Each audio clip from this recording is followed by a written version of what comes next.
प्रसादान्नगते कुसूत्री ध्येयं स्तवन्तस्य सहस्रशन्धं वन्दे गुरु श्रीचरणारविन्दम् अनर्पितचरं चिरात्करुणयावतीर्णकलो समर्पयितुमन्यतोज्जलरसा स्वभक्ते श्रिया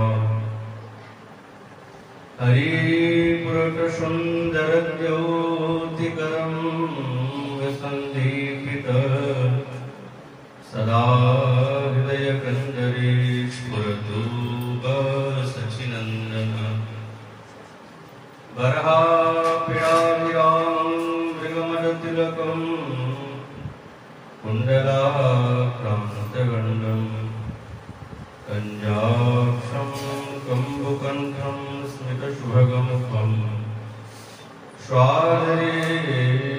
स्वाधरेणस्तभेनु श्यामं शन्तं त्रिभङ्गं रविकरवशनं भूषितं वैजयन्त्या वन्दे वृन्दावनस्थं युवतिशतव्रतं ब्रह्मगोपालवेशम् कृष्णकरुणा सन्दीनबन्धुजगत्पते गोपेषु गोपिकांश श्रीराधाकान्त नमस्ते तप्तकाञ्चन गौराङ्गी श्रीराधिवृन्दावनेश्वरी वृषभानुसुतें देवी तं नमामि हरे देवी नारायणं नमस्कृत्य नरं चैव नरोत्तमं देवीं सरस्वतीं व्यासं ततो जयमुदीरये तुलसीगणनं यत्र यत्र पुनर्वनानि च पुराणपठनं यत्र तत्र सन्निहितहरिः जय रूप सनातन भक्त रघुनाथ श्रीजीव गोपाल भक्तदास रघुनाथ ईश्वर शनि गौरी चरणवन्दं जागृति विघ्ननाश अभीष्टपुरं वंशाकल्पतरुदृष्टकृपा सिन्धुभैव च पतितानां पावनेभ्यो वैष्णवे पुनः नमः दुर्गमे प्रतिमेन्द्रस्य स्मृत्पार्वतीः स्वविकारिष्टिदानेन सन्तवलम्बनम्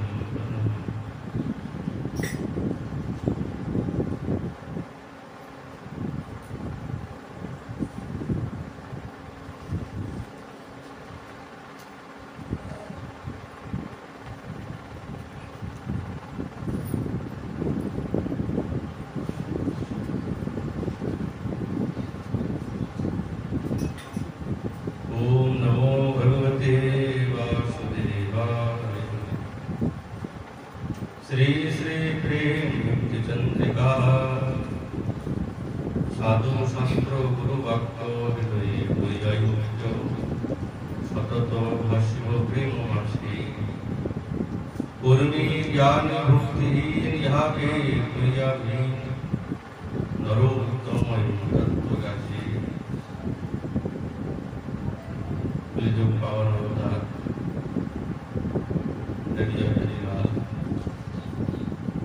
कृष्ण चैतन्य महाप्रभु अवतार का हमने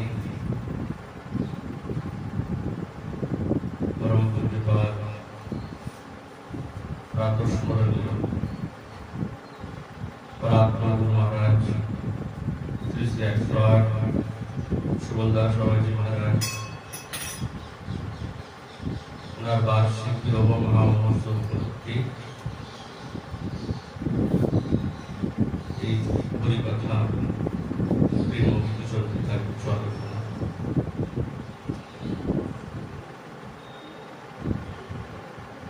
ঠাকুর মহাশয় ওনার এই ব্রহ্মভক্তি চন্দ্রিকা দিয়ে এমন এমন সিদ্ধান্ত সাধকের জীবনে এবং তার আচরণে কিভাবে এবং কি প্রকারে অগ্রসর হতে হয় সেই বিষয়ে তিনি কিছু দৃষ্টি আলোক করছেন। যে সাধু শাস্ত্র গুরু বাক্য চিত্তিতে করিয়া অভিজ্ঞ সতত ভাসিব প্রেম মাঝে কর্মী জ্ঞানী ভক্তিহীন ইহাকে করিয়া ভীত নরোত্তম এই তত্ত্ব গেছে। এই ত্রিপুটি ছন্দতে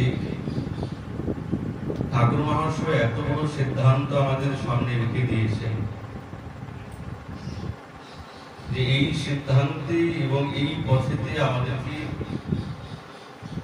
যদি রাগমার্গের ভজনের অনুসরণ করতে হয় বা রূপানুগ ধারাতে যদি ওই পথে আমাদেরকে চলতে হয়, বাস্তবিক সেই প্রেম ভক্তি যদি উপাসনাতে উপস্থিত হতে হয়, তো এই বাক্যগুলি সারা জীবনে হৃদয়ঙ্কন করতে হবে, আর অন্য কোনো উপায় নেই। এই ত্রিপদী ছন্দের দ্বারা এক তো প্রেম ভক্তির অনুসন্ধান দিচ্ছেন, আর দ্বিতীয়ত সাধকগণকে সাবধান করছেন। ঠাকুর মহাশয় এই নববিধ ভক্তি সুসেবনের কথা সুন্দররূপে অভিব্যক্ত করেছেন। শাস্ত্র এবং মহাজনের দিব্য বাণী অনেক প্রকারের ভেদ আছে। এই ভেদের রহস্য আমাদের হৃদয়ের মধ্যে প্রবেশ করতে অত সহজভাবে চায় না।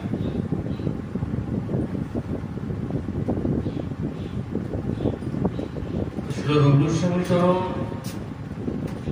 তার ভক্তির সাম্প্রত সিন্ধু গ্রন্থে এই নববিধা ভক্তির ৬৪টি ভক্তি অঙ্গের মধ্যে একটি প্রভেদ ভাগ অঙ্গ করেছে।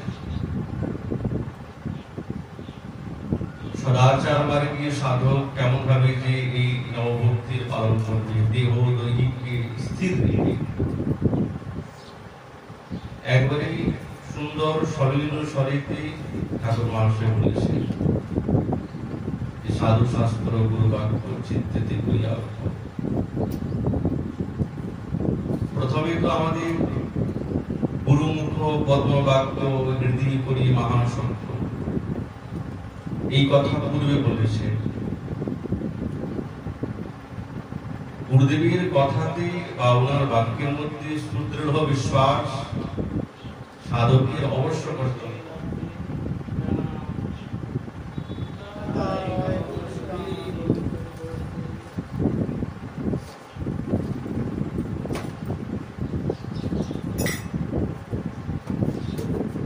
এই দ্বারা বোঝা যাবে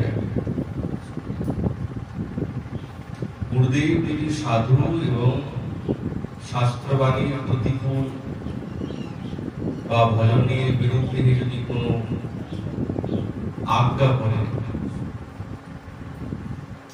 সেটিকে আমাদের জীবনে প্রতিপালন করে আমরা কি সেটা মানব? এই যে মনের মধ্যে আমাদের প্রশ্ন জাগে, আর এই প্রশ্ন সময়ান্তরের সারিতে ধীরে ধীরে আরো বাড়ে,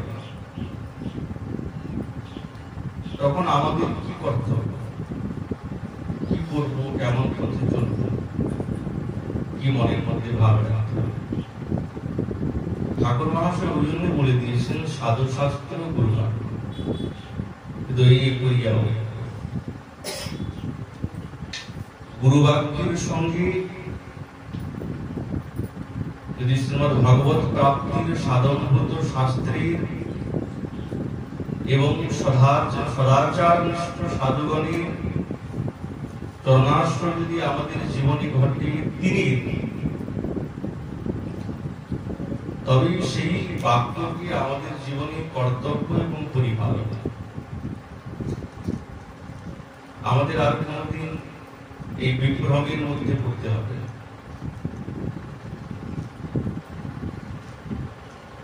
শাস্ত্রীয় এবং সদাচার সম্পন্ন সদ্গুরুদেবের চরণাশ্রয় ঘটবে। ওনারা কোনদিন শাস্ত্র বিরুদ্ধে কথা তো বলেননি না, বা সাধু বিরুদ্ধে কথাও বলেন না, কোনদিনই প্রতিকূল হতে পারে।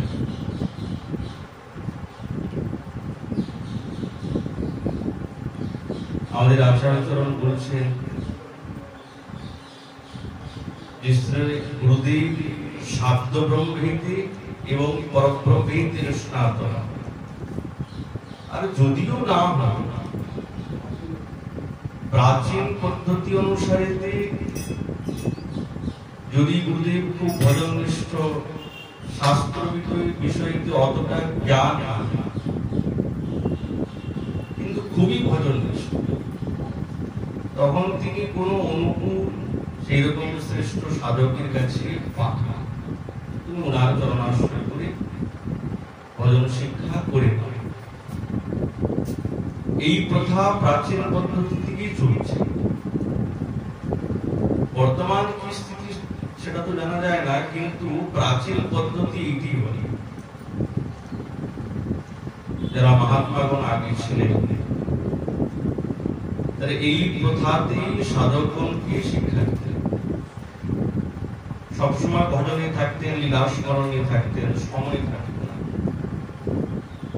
শিষ্যটি কিছু জিজ্ঞাসা করবে সেই সুযোগ পেতেন। যা বলে দিলেন ওইটা নিয়ে নিরন্তর থাকতে হবে, বা বলে দেন ওনারা যে ওনার কাছে গিয়ে তুমি শিক্ষা অর্জন করবে। এই যে আচরণ, এইটি হচ্ছে শাস্ত্রীয় সদাচার সম্পন্ন সদ্গুরুদেবের এইরকম ব্যবহার। শ্রীল বিশ্বনাথ চক্রবর্তী পাদ এইরকমই তার টিকাতে সিদ্ধান্ত লিখেছেন। ওই জন্য শ্রী গুরুদেব সাধু এবং শাস্ত্রের বাক্যের যদি বিরুদ্ধে কোনো কথা আমাদের হৃদয়ঙ্গম হয়, যদি মনে করে শ্রেষ্ঠ সাধক কখনো কখনো শ্রেষ্ঠ হয়, কখনো কখনো মনে মনে ভাবতে হবে বুঝি গুরুদেব আমার সঙ্গে পরীক্ষা করছে। যার মুখে কোনোদিন শাস্ত্র বিরুদ্ধে কথা শুনি নাই, যিনি কোনোদিন বৈষ্ণব বিরুদ্ধে কথা বলেন, কিন্তু হঠাৎ যদি শিষ্যের কাছে কোনো এই ধরনের শাস্ত্র বিরুদ্ধ বা অশাস্ত্রীয় কথা যদি হৃদয়ঙ্গম হয়, তো মনে মনে ভাবতে হবে বুঝি আমার যদি কোনো না কোনো একটা গভীর পরীক্ষা করছে। গুরুদেব পরীক্ষা করেন তো। শ্রীমদ্ ভাগবতে বলছেন স্নিগ্ধা শুশ্রূষা শিষ্যস্য, গোপন রহস্যের কথা কাকে জানে। গুরুদেবের কাছ থেকে যে গোপন রহস্য আমরা পাবো, কিভাবে পাবো? গুরুদেব কি সকলকে দিয়ে দেন? তার সারা জীবনের সঞ্চিত সম্পদ, যা তিনি সাধন ভজন করেছেন, যা তিনি অনুভব করেছেন, এটি কি অত সহজে শিষ্যকে দিয়ে দেন? যদি আমাদের মনের মধ্যে এরকম ধরনের ধারণা থাকে যে আমরা পেয়ে যাবো, এটা ভুল ধারণা। অত সহজে পাবো না। যেরকম ভগবত ভক্তিতে প্রেম ভক্তি আস্বাদন করা আমাদের জীবনে খুব কঠিন, সেই প্রকার সদ্গুরুদেবের কাছ থেকে সেই অনুভব এবং তার সারা জীবনের যে সাধনা ভজন এবং তার যে সম্পদ তিনি যা গচ্ছিত করেছেন, সেটা আমি অনায়াসে পেয়ে যাব, এই ধারণাটা খুব ভুল। পাবো না। ভাগবতী ওই জন্যই তো বলছেন সৌনকাদের সুরেন্দ্র সুতমণি চিরদিন ছিলেন, তিনি 12 মাস ছিলেন, ছোট্ট বাবা, কত আর বয়স। কিন্তু ওনার কাছে যারা প্রশ্ন করেছেন না, তারা বড় বড় বিদগ্ধ পরামর্শ পুরুষ। সৌনকাদের সুরেন্দ্র সাধারণ পুরুষ না, পরামর্শ, তারা সবকিছু জেনেছেন। এমন কোন কর্মকাণ্ড করেন নাই, এমন কোন তাদের কাছে শিক্ষা নেই যে যারা সেই গ্রন্থ বিষয়ে অনুশীলন করেন, সবকিছু জানেন, তবু মনের মধ্যে শান্তি। সুতমণিকে জিজ্ঞাসা করলেন, তিনি যখন বললেন আমি কি আপনাদের এই প্রশ্নের উত্তর দিতে পারব, জীবনের সার প্রশ্ন করলেন যে তারা যে এই জীবনে সহজ ভাবে সেই গোবিন্দ প্রেম পাওয়ার উপায়টা কি। প্রশ্নটা খুবই সরল, কিন্তু এই সরলতাকে প্রাপ্ত করতে গেলে যেন জন্মান্তর কল্পকল্পান্তরের সাধনা, ত্যাগ, ইচ্ছা, কত কিছুর প্রয়োজন।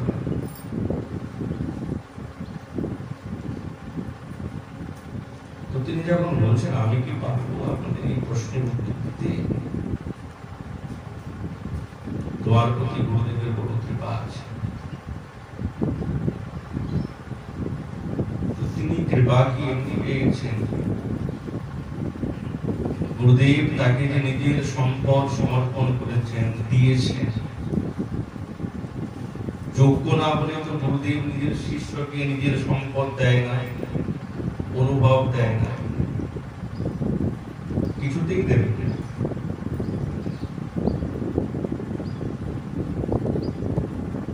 সেই রকম গুরুদেব যদি কোনদিন এই ধরনের আচরণ বেশিরভাগ করেন না, করেন একবারই, পরীক্ষা একবারই করে, বারবার করেন। বহু দেখা গেছে যে গুরুদেব শাস্ত্রের বিরুদ্ধে কথা বলতেন, তখন শিষ্যের বড় পরীক্ষা, দেখি গুরুদেবের প্রতি কতটা শ্রদ্ধা রাখতে পারে। ওইখান থেকে যদি একবার পাপ বসে গেল, গুরুদেব তখন বুঝতে পেরেছেন না এর কলসি তো আগে থেকেই ভরা আছে, আমি দেব কোথায়? কলসি যদি আগে থেকে ভরা থাকে তাতে আর কি রাখবে? ভরা কলসি কিছু দেওয়া যায় না, যদি কিছু খালি থাকতো তবে তার মধ্যে গুরুদেব দিতে। ওই জন্য ঠাকুর মহাশয় উনি তো ত্রিপদী সঙ্গীতে বলে দিলেন, সেবার চক্রবর্তী পাদ বলছেন গুরুদেব বড় পরীক্ষার জন্য প্রশ্ন করলেন। সাধক হওয়া সেই প্রেম প্রাপ্তি করার সাধক হওয়া কঠিন ব্যাপার, অনেক পরীক্ষা দিতে হবে, অনেক পরীক্ষা দিতে হবে।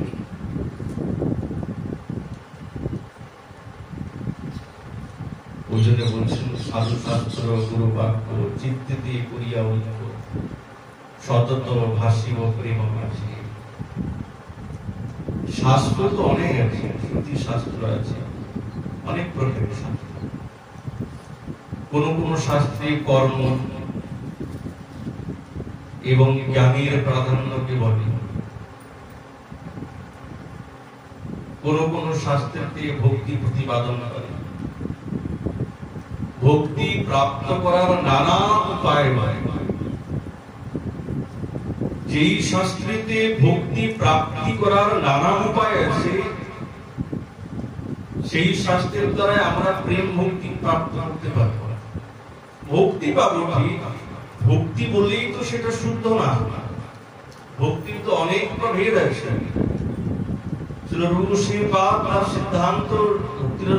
সিদ্ধান্তের মধ্যে বলছে যে ভক্তির প্রভেদ অনেক আছে, সকাম আছে, নিষ্কাম আছে। কারোর মধ্যে নিষ্কাম ভাবাত্মক কামনা বাসনার অঙ্কুর হৃদয়ের মধ্যে বিরাজিত আছে, এ তো পুড়ে যায় না। যাকে চমৎকারিতা উপরে চমৎকার, কিন্তু ভিতরে মহারাজ হৃদয়ের মধ্যে কামনা বাসনার এই জটিল বেগে আছে, একে চমৎকারিতা ভক্তি। এই ভক্তিতে থাকলে তো আমাদের প্রেম ভক্তি আস্বাদন করতে পারবো না।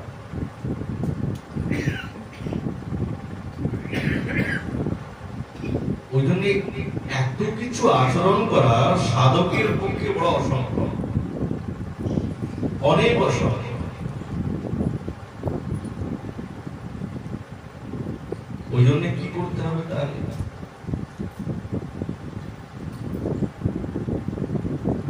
ঠাকুর মহাশয় বলছেন যে স্বসম্প্রদায় শাস্ত্রী, স্বসম্প্রদায়ের শাস্ত্রেতে যা বলা আছে, স্বসম্প্রদায়ের সব সাধু যা অভিব্যক্ত করছেন সেইটাই আমাদের জীবনে প্রতিপাদন। আর যখনই আমরা স্বসম্প্রদায় ছাড়া অন্য সম্প্রদায় অন্তর্ভুক্ত শাস্ত্রের প্রতি গবেষণা আরম্ভ করব বা সেই সজ্জনের সঙ্গে সম্বন্ধ রাখবো, একই তো মন বিচলিত আছে, আরো মন বিচলিত হয়ে যাবে। আর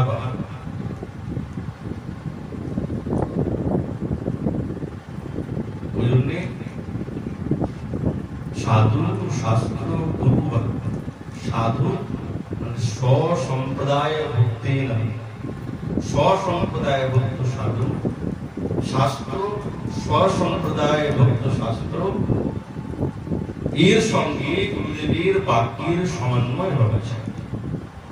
আর সেই কথাকে যদি হৃদয়ঙ্গম করতে পারি, হৃদয়ের মধ্যে ধারণ করতে পারি, একদিন আমাদের জীবনের মধ্যে এই প্রেমের তরঙ্গ জাগবে, নিশ্চিত জাগবে, কেউ বাধা দিতে পারবে।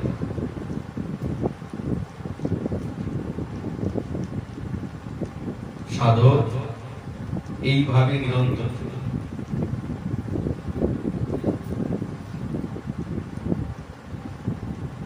গুরুদেব যে ভজনের উপদেশ দিয়েছেন, সেই ভজনের উপদেশ নিরন্তর মনকে স্থির করে যদি চিন্তন করতে থাকি, গুরুদেবের আজ্ঞা পালনই আমাদের জীবনে সবার থেকে বড় কথা।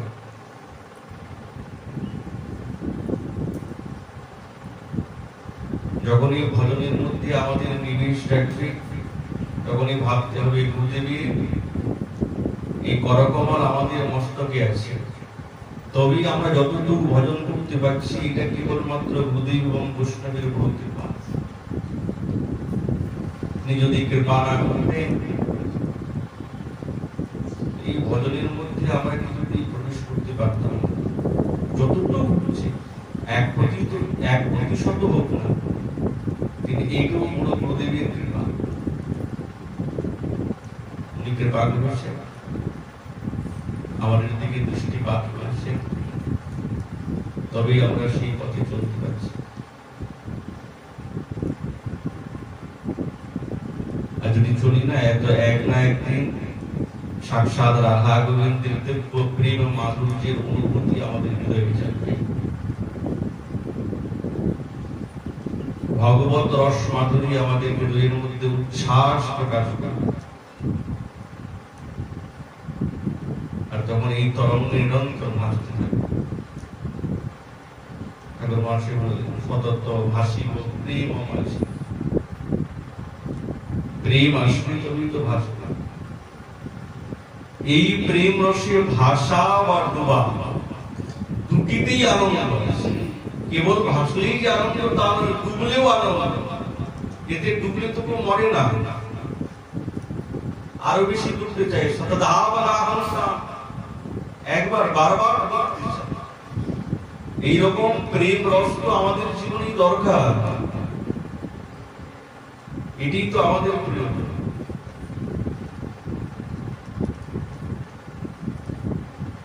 ঠাকুর মহাশয় বলছেন, কর্মী জ্ঞানী ভক্তিহীন ইহাকে করিয়া ভীন নরোত্তম এই তত্ত্বজ্ঞান।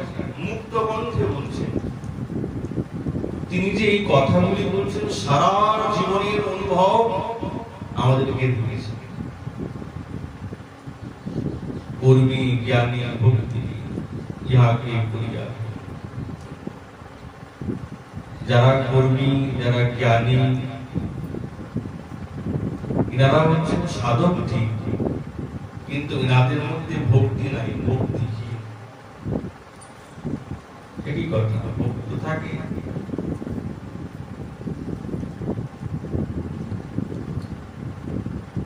শ্রীকৃষ্ণ সেবা বা গোবিন্দের সুখ বিধান, এটি হচ্ছে ভক্তি। কাকে বলে? চক্রবর্তীবাদ বলছেন গোবিন্দ সেবা আর গোবিন্দের সুখের বিধান, কৃষ্ণ সংসার, এটা হচ্ছে আমাদের সাধক জীবনে স্থূল কথা। এর আরো গভীরতা আছে, যেই গভীরতাতে আমাদের শ্রীরূপ গোস্বামীপাদ আমাদেরকে প্রবেশ করিয়েছে। কিন্তু স্থূল কথা থেকে আছে কৃষ্ণ সংসার, গোবিন্দের সুখ বিধান, একই ভক্তি। তার কিসের সুখ? যারা কর্মী জ্ঞানী তাদের মনের মধ্যে নিরন্তর আত্ম সংসার কাজ করে। সবসময় আমার সুখ, আমার কি করে সুখ হবে, আমি কি করে স্বর্গ প্রাপ্ত করতে পারব, আমি কি করে রসাধীনতা হতে পারব। এই যে মনের মধ্যে ভাবনা, এটা হচ্ছেন যারা কর্মী। কর্মী শব্দের অর্থ যারা কর্ম করে তারা কর্মী না। এই কর্মী শব্দের উৎপত্তি এরকম, যারা নিরন্তর এই ভক্তির সাধনের মতন মনে হয় ভগবানের পূজা করছেন, গোবিন্দের সেবা করছেন। সেবাহি কর্মাইতি নিগত্যতি, শ্রীজীব গোস্বামীপাদ বলছেন কর্ম মানে সেবা। সেবাকে আমাদের সাধক জীবনে কর্ম বলে, এটি কর্ম। এই কর্মের দ্বারা আমাদের যথার্থ প্রাপ্তির বাসনা হচ্ছে প্রেম বা ভক্তি। কিন্তু এক হচ্ছে সকাম ভক্তি আর এক হচ্ছে নিষ্কাম। তো যারা সকামের মধ্যে প্রবেশ করছে তারা কর্মীর মধ্যে। এত বড় কথা, সকাম মানে করে বোঝা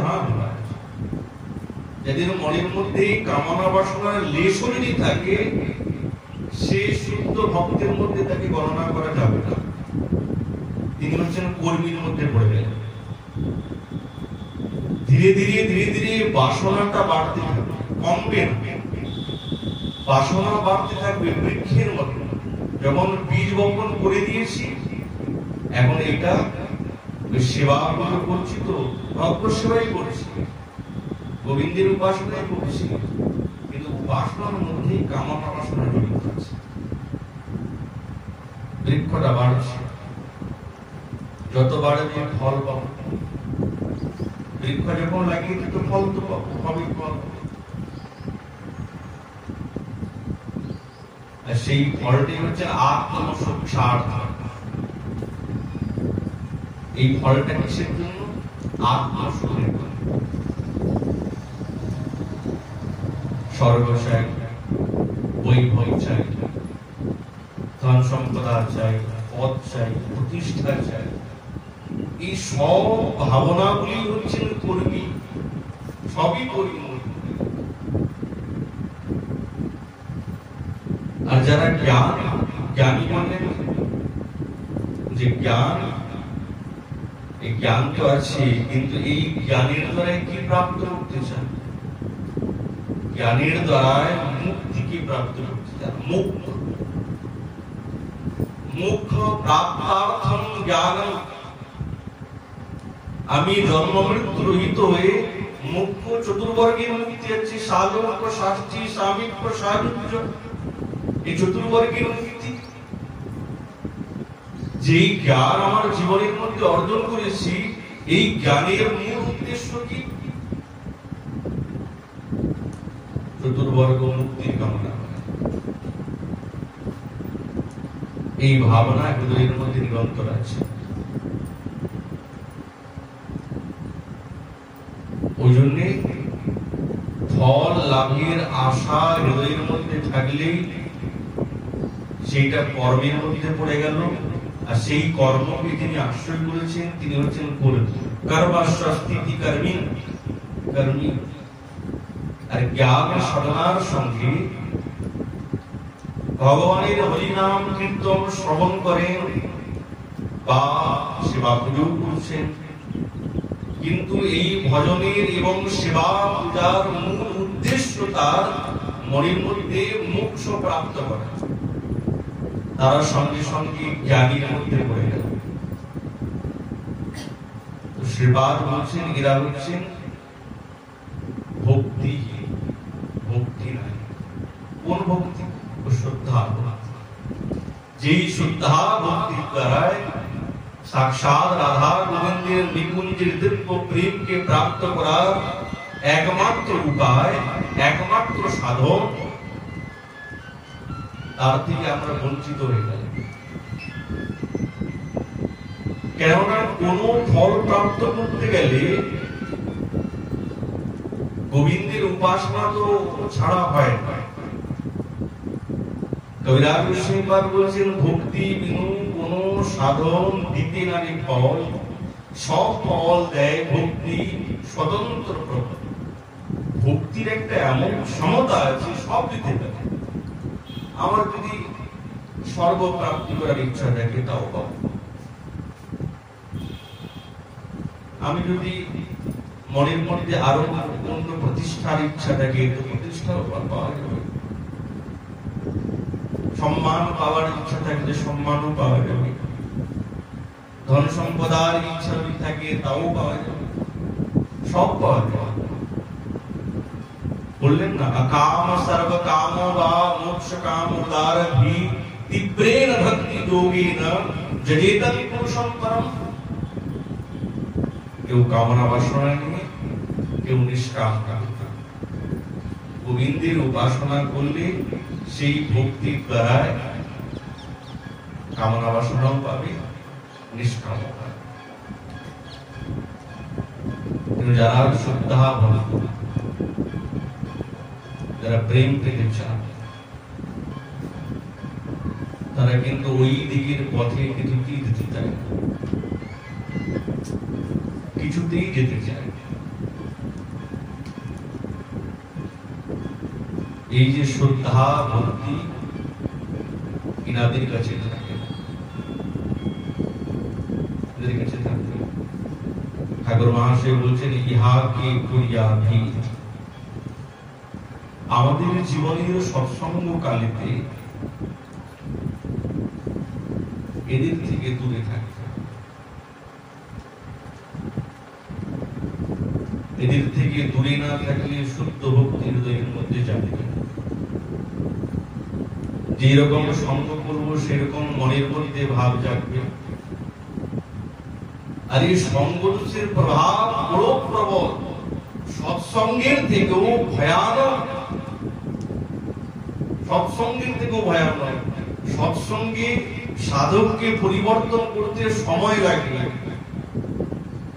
এর মধ্যে পূর্বজন্মের স্বীকৃতির প্রয়োজন হয়। কিন্তু অসৎসঙ্গ এমন একটা প্রবল যে যার স্বীকৃতি থাকে তাকে মহারাজ দুর্ভাগ্যেতে পরিণত করে দেয়, মুহূর্তের মধ্যে বুঝতেই দিল। সৎসঙ্গে থেকেও অসৎ পথে চলে গেল।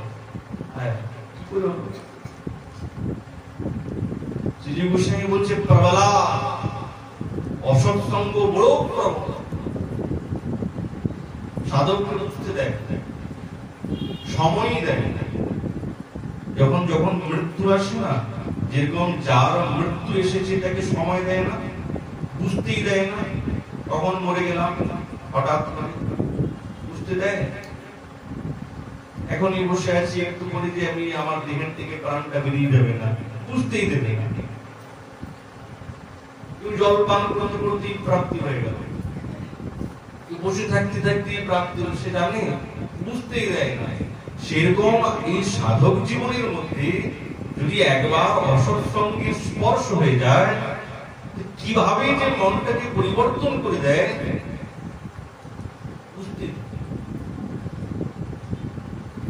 যখন বুঝতে পারা গেল, এখন তো গভীর ভবসাগরের মধ্যে আমরা আবদ্ধ আছি। এখন তো চারিদিকে তাকালো,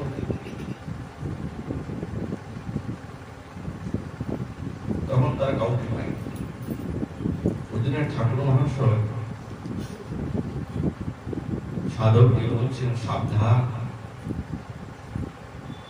অসৎ সঙ্গ থেকে হৃদয়কে সবসময় সৎ পথে রাখতে হবে। কিন্তু সঙ্গ, ওই সঙ্গতে পড়া যাবে না। যারা সত্য ভজনে পবিত্র হতে চান, যাদের হৃদয়ের মধ্যে নিরন্তর গোবিন্দ ছাড়া অন্য কোনো ভাবনা নাই,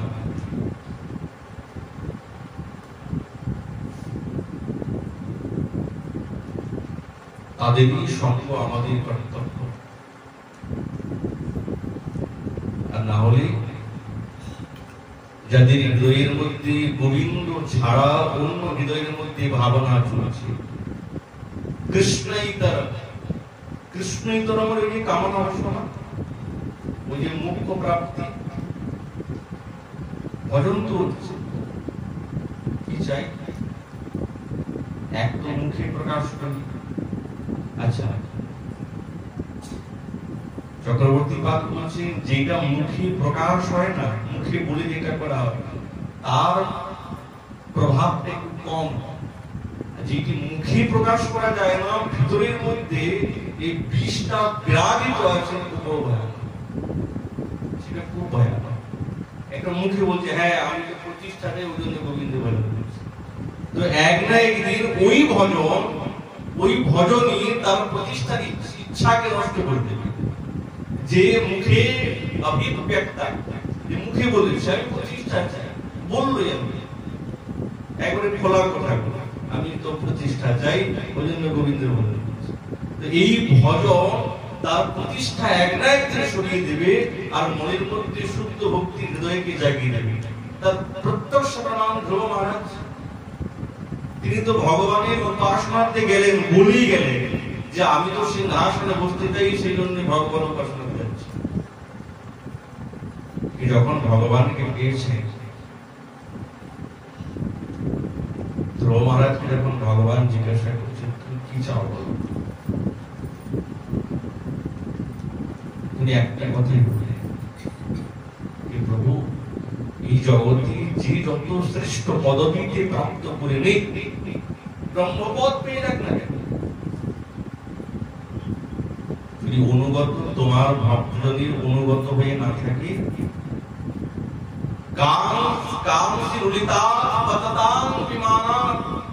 তো সেই এই দিব্য বিমান থেকে এক না একদিন পতন হবার তার সম্ভাবনা নিশ্চিত আছে।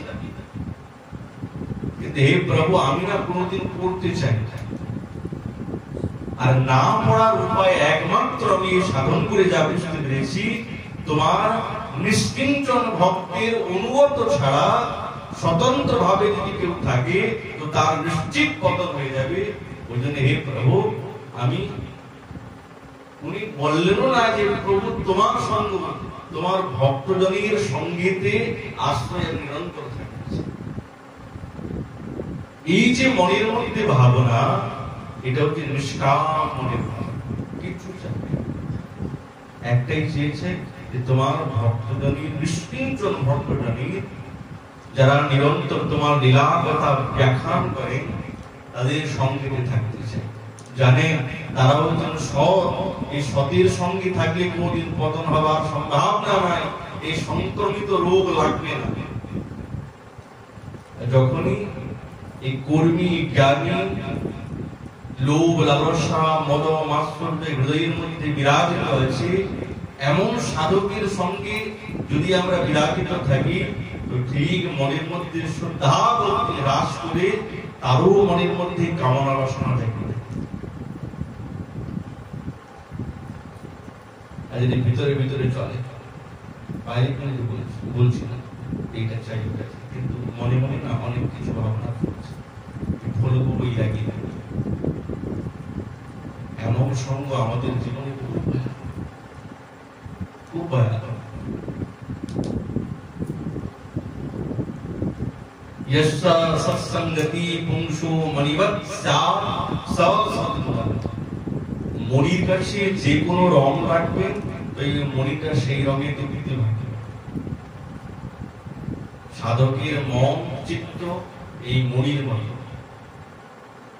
কামনা বাসনা আক্রান্ত সাধকের সঙ্গে রাখলে তখন আমাদের মনের মধ্যে ওই কামনা বাসনা থাকবে। মুখ্যকামী সাধকের সঙ্গে রাখলে হৃদয়ের মধ্যে মুক্তি কামনের ভাবনা থাকবে।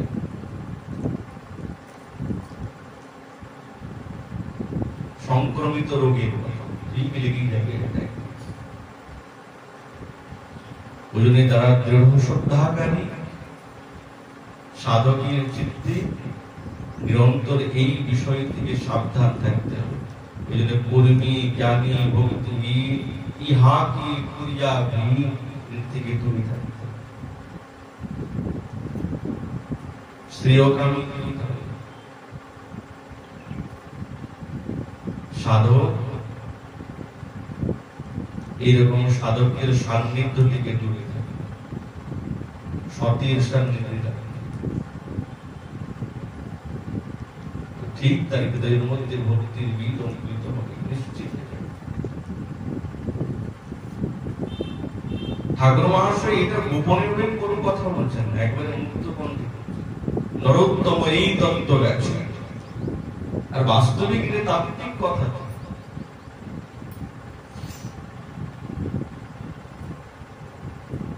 ভক্তি পথে যে এগাবো সঙ্গদোষ ঠিক, সঙ্গদোষের দ্বারা আমাদের যা কিছু বাধা হয়ে যাচ্ছে কোনো না কোনো একটা সঙ্গদোষের কারণে সবসময় বুঝতে পারি না, বোঝা যায় না তখন কি সঙ্গ হলো। যত জনের সঙ্গ করবে বা করা হবে আমাদের এই সাধক জীবনের মধ্যে, তখন আমাদের এই বুদ্ধিটা চঞ্চল। কার কথাটা তিনি একরকম, তখন সে সঠিক পথে চলতে পারবে, সঠিক পথে চলতে পারবে। যে একের প্রতি নিষ্ঠা রেখে সদ্বৈষ্ণব সৎশাস্ত্র, এই শাস্ত্র শব্দের অর্থ হচ্ছে আমাদের স্বসম্প্রদায় মুক্ত শাস্ত্র। তাহলে আমাদের মানসিক চঞ্চলতা এবং আমাদের বুদ্ধির বিচলতা এইগুলো থাকবে। কেননা যেই স্তরে আমরা উপস্থিত হয়েছি, যেই বস্তুকে প্রাপ্ত করতে চাই আমরা, সেই বস্তু মনের চঞ্চলতা এবং মনের মধ্যে কামনা বাসনা থাকলে ওই ভাবটা স্ফূর্তি প্রাপ্ত হয় না,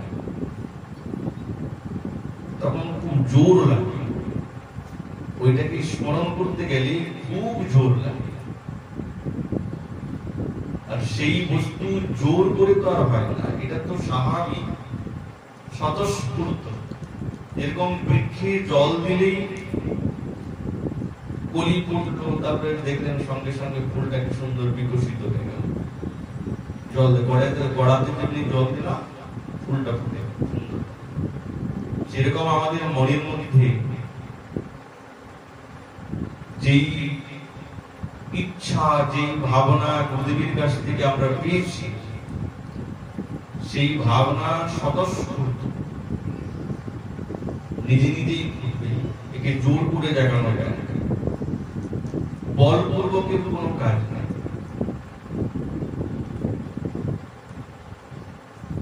যেই উপাসনাতে আমরা উপস্থিত হয়েছি, যেই প্রেমের অনুসন্ধান ঠাকুর মহাশয় তিনি দিয়েছেন, সেই প্রেম হচ্ছেন সাক্ষাৎ ভাবোল্লাস।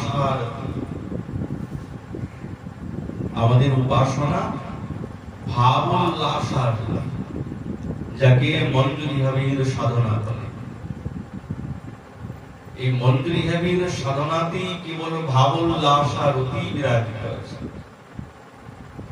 এই পর্যায়ে উপস্থিত হতে গেলে ঠাকুর মহাশয় সাধক বলছেন, সাধু সাবধান,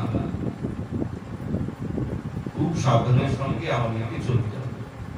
সাধু শাস্ত্র গুরু বাক্য হৃদয়ে করিয়া ঐক্য, সতত ভাসিব প্রেম মাঝে, কর্মী জ্ঞানী ভক্তি গীত, ইহাকে করিয়া বীর, নরোত্তম এই তত্ত্ব।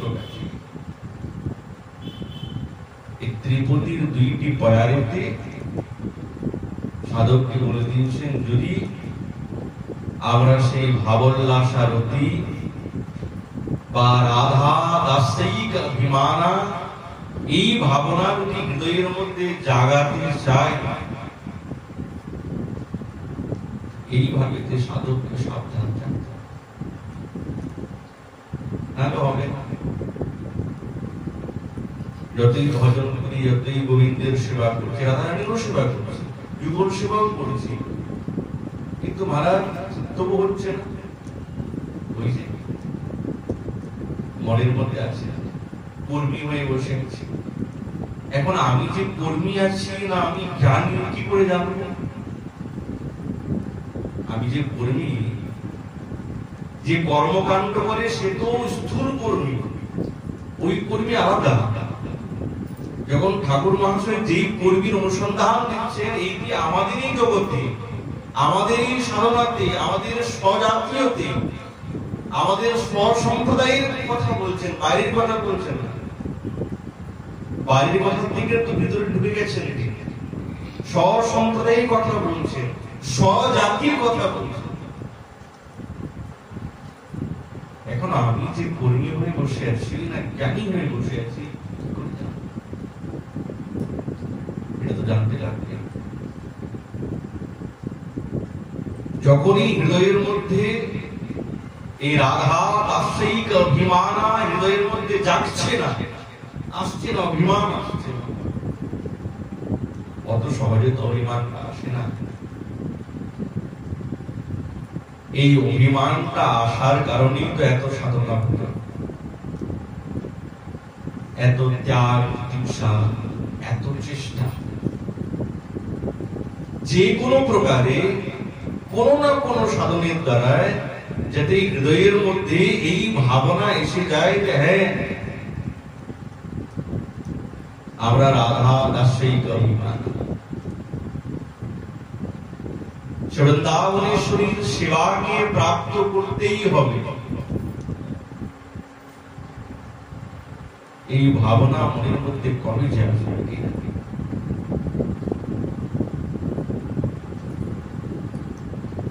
গোস্বামী চরণ বলছেন না,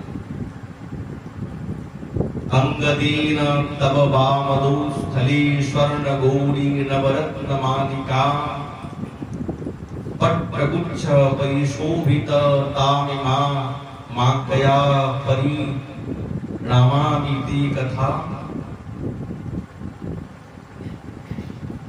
তে কদা। এই যে অভিলাষ, এই যে ভাব, অভিলাষ কাদা, তুমি কবে আজ্ঞা করবে? বা আমি নিজের ইচ্ছাতে তোমার সেই অঙ্গদ কবে করিয়ে দেব? এই যে এতদিন পৌঁছে গেল, এখানে পৌঁছানোর মূল ভূমিকা হচ্ছে সাধু শাস্ত্র, ওই স্থিতিকে আমাদের জীবনে রেখাঙ্কিত না করলে আমরা এই রাজ্যে প্রবেশ করতে পারবো না।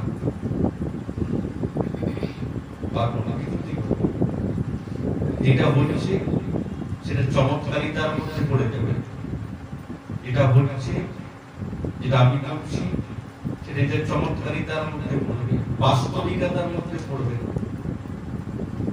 কিন্তু আমাদেরকে সেই বাস্তবিকতার মধ্যে যেতে হচ্ছে,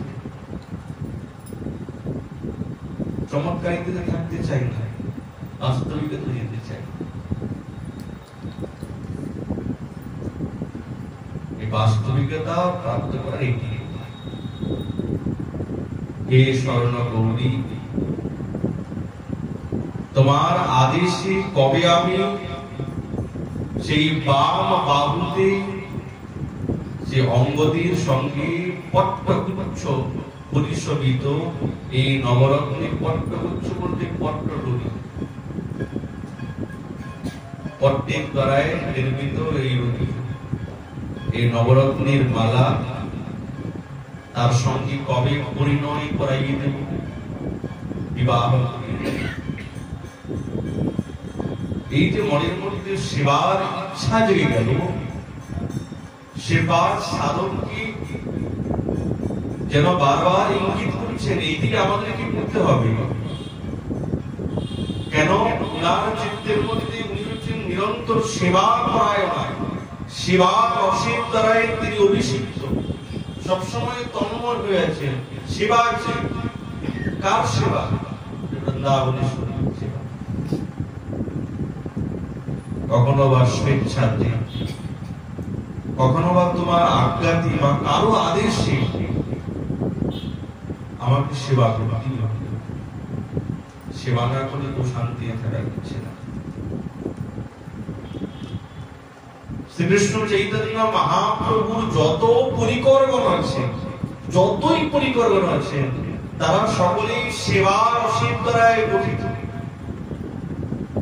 এই দেহটা না সেবার দ্বারাই, প্রত্যেকটি রোম রোমে তাদের সেবা নিরন্তর মারার চলছে, শিরাতে সেবা চলছে। কিন্তু এই সাধক দেহেতে মানুষের সেবা করছেন, আর এই মানুষে বাস্তবিক স্বরূপে বৃন্দাবনেশ্বরী ওখানে গিয়ে সেবা করছে, প্রভেদ স্বরূপে নাকি অভেদ স্বরূপে। এটা কি হয়?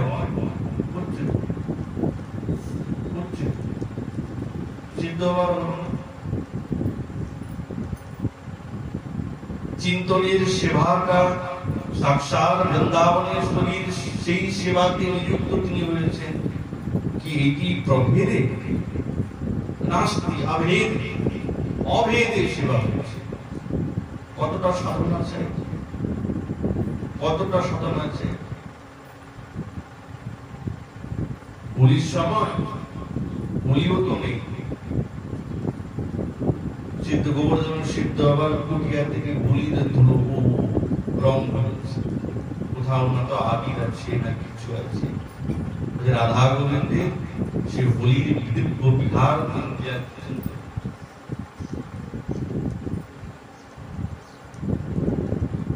সারা অঙ্গে রঙে রয়েছে, এই রঙ শোনাচ্ছে। বৃন্দাবনেশ্বরীর শ্রীচরণে তিনি আতর লাগিয়েছেন সহজ, স্থানটা পরিব্যাপ্ত হয়ে গেছে, আগ্রহে ছড়িয়ে গেছে। কি করে হলো?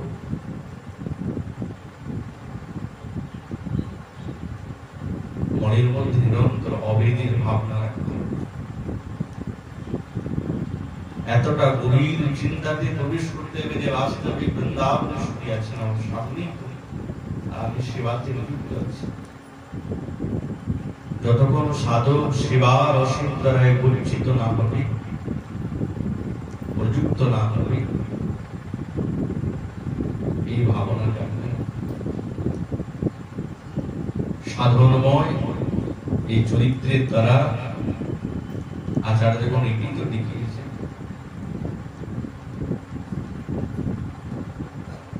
নিরন্তর সেবা করায়, সেবাতেই সে আর কিছু চাই।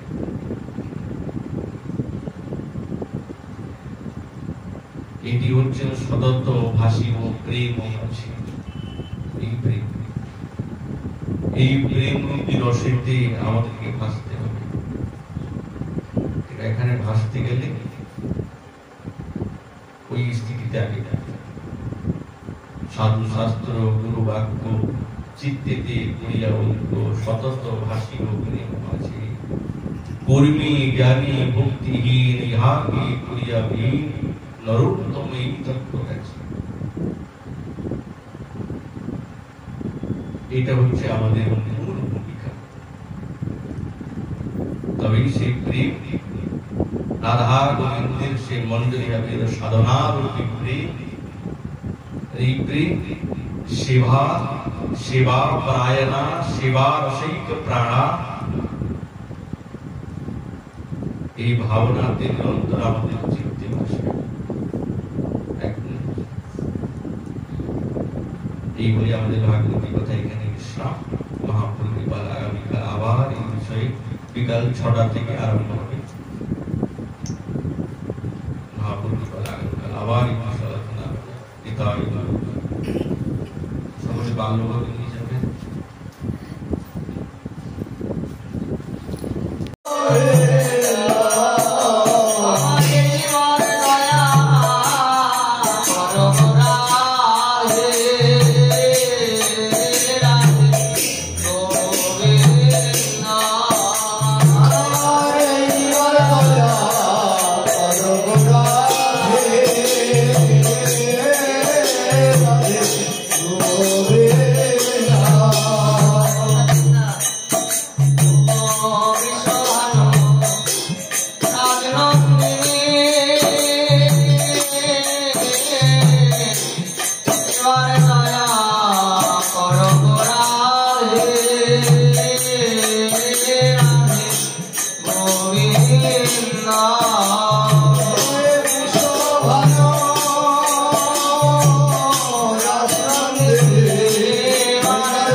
জয় জয় পূর্ণমাসী পুণ্যলতা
Hare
Rama,